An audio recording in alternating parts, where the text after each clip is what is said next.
Welcome to Industry Insights, BBD's video series that offers our clients and industry friends a brief look into important and timely developments in the investment management industry. I'm Wagner, partner with BBD. Today, I have the great pleasure of speaking with Rachael Schwartz, counsel with Sullivan and Worcester.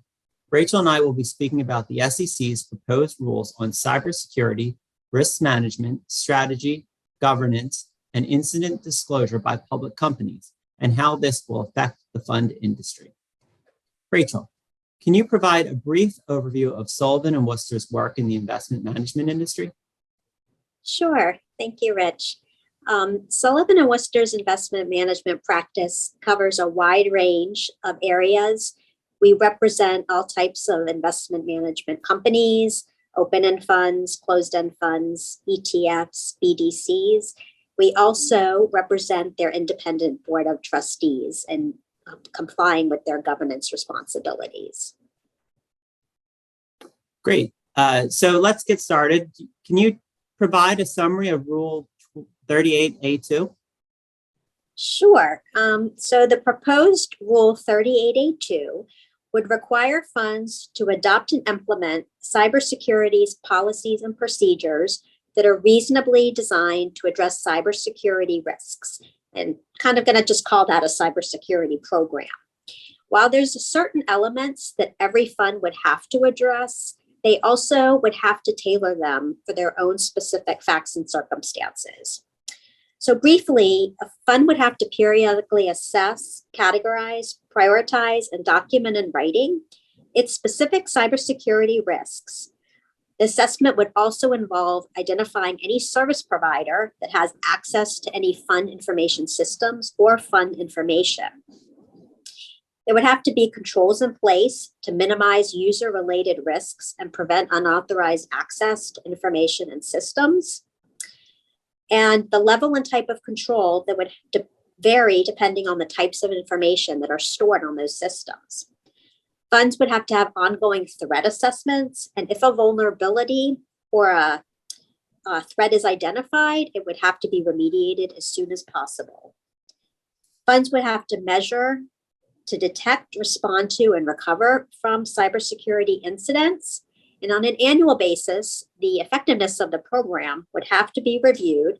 There'd have to be a written assessment of this review that would also disclose any control tests performed, any changes made to the program, and any cybersecurity incidents that occurred.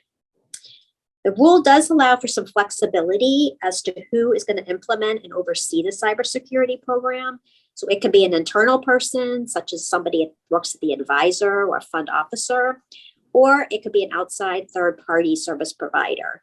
But whoever it is, they must have expertise in cybersecurity. And if it is an outside person, then the fund would have to have some level of oversight to make sure that they are, following all the rules of 38A2. The program also has to lay out a chain of responsibility of who makes all cybersecurity decisions, who administers and implements the cybersecurity policies, who is able to escalate any issues at the fund, and who would disclose any incidents to the SEC or investors. Great, that's a good summary. Is this rule an instance of the regulators catching up with some of the best practices that are already in place with the larger fund groups? We've seen this with some other rules that have been put in place. Well, the SEC has performed cybersecurity sweep exams over the last several years and then published risk alerts saying where they have found that fund companies have been deficient and also showing some best practices that they've seen. So likely this rule or proposed rule does kind of take some of those best practices they've observed. Most complexes already have some sort of cybersecurity policies and procedures that they, kind of handle under 38A1. They make sure that they kind of do a due diligence review of their service providers to make sure they have appropriate cybersecurity in place. So this could be something that they've already seen done at a lot of places, especially larger complexes.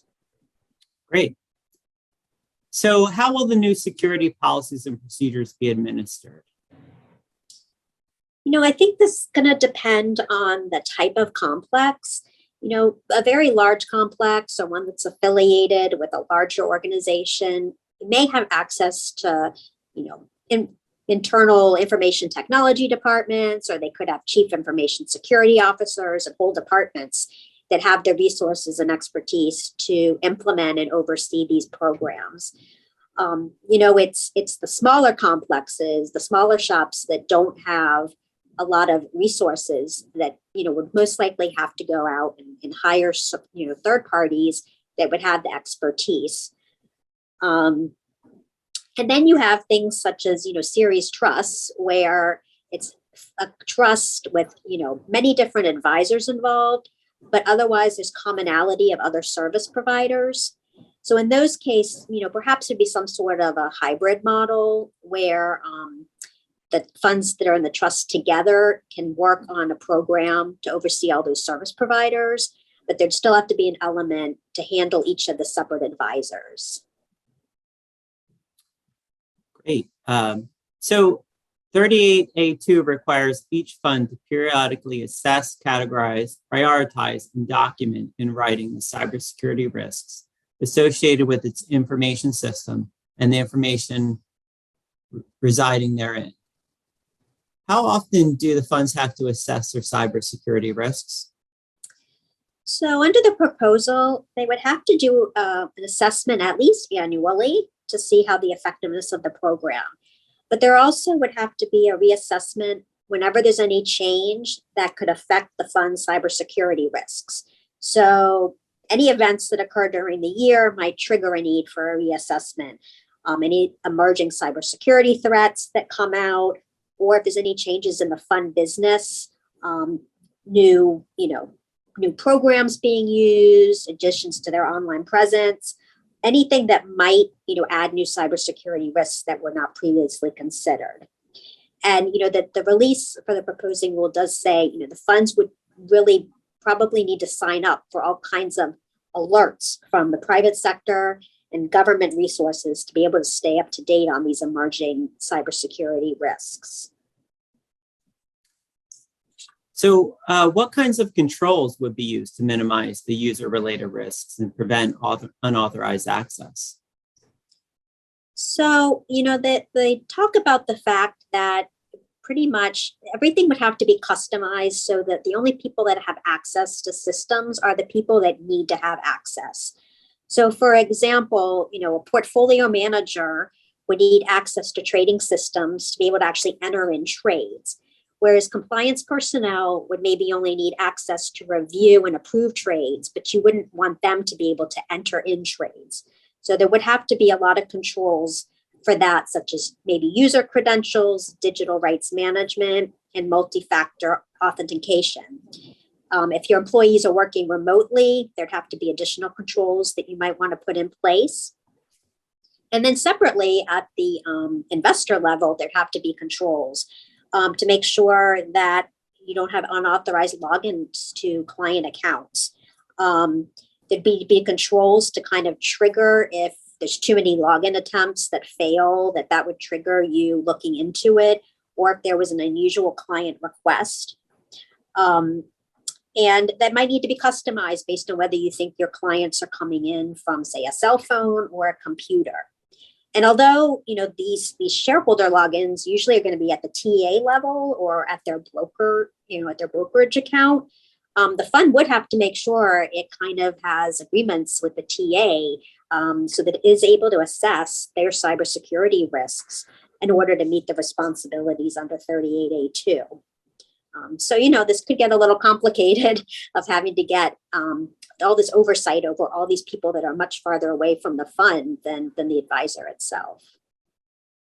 So it seems like a lot of the procedures are things we're used to, like multi-factor authorization, password length, etc. So, I guess maybe we've already been doing some of those things in practice.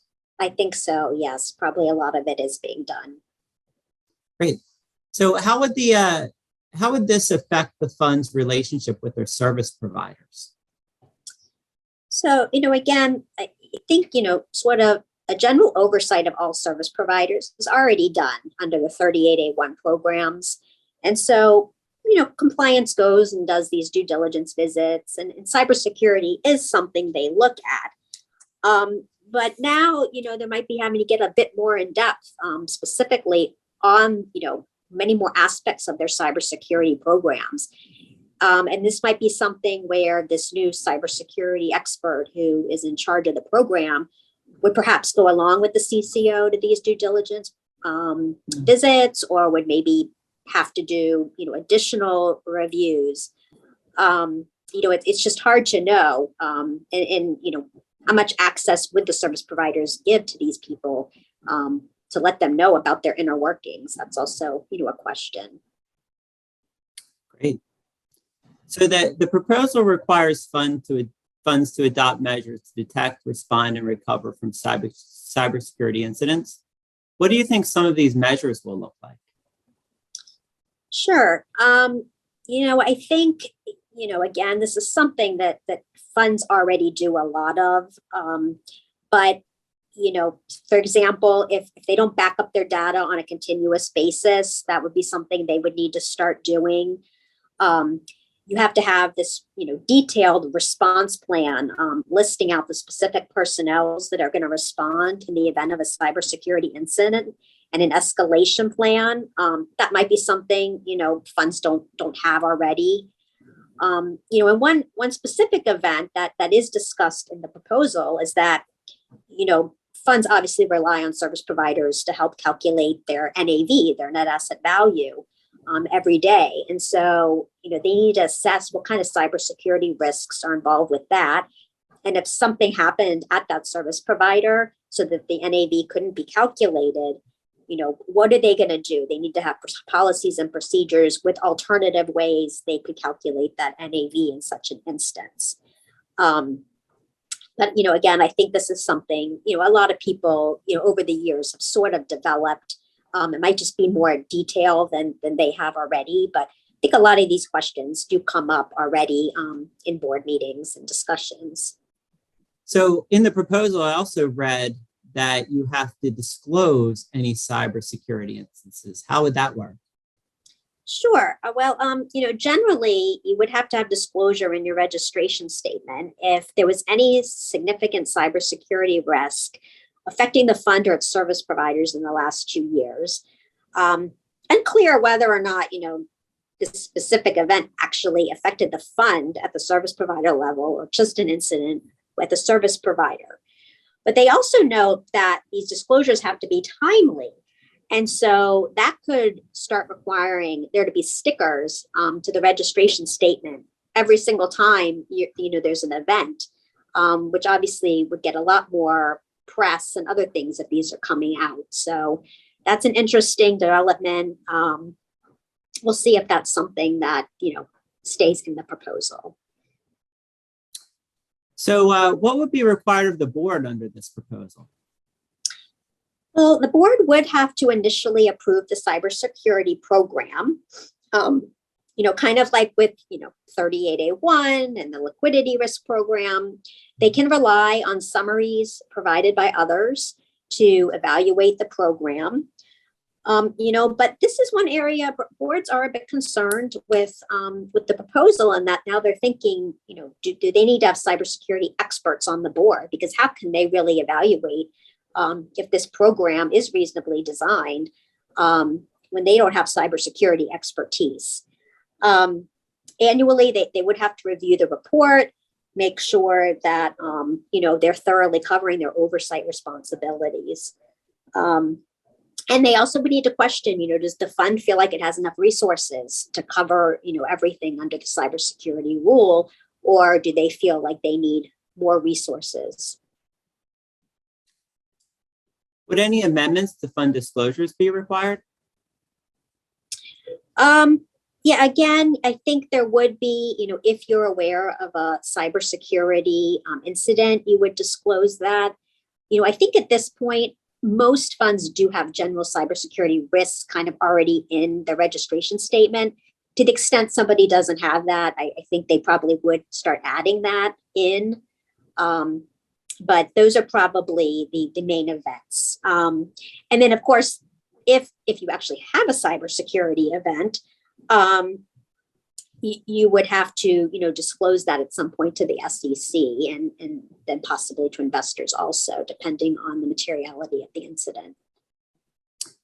It would be interesting if a service provider had a cybersecurity event and how that would ripple through many different funds and fund prospectuses. Exactly. Because some of those service providers, probably service half the industry or more. Right. Well, Rachel, thanks very much for your time today and for your helpful insight. Thank you.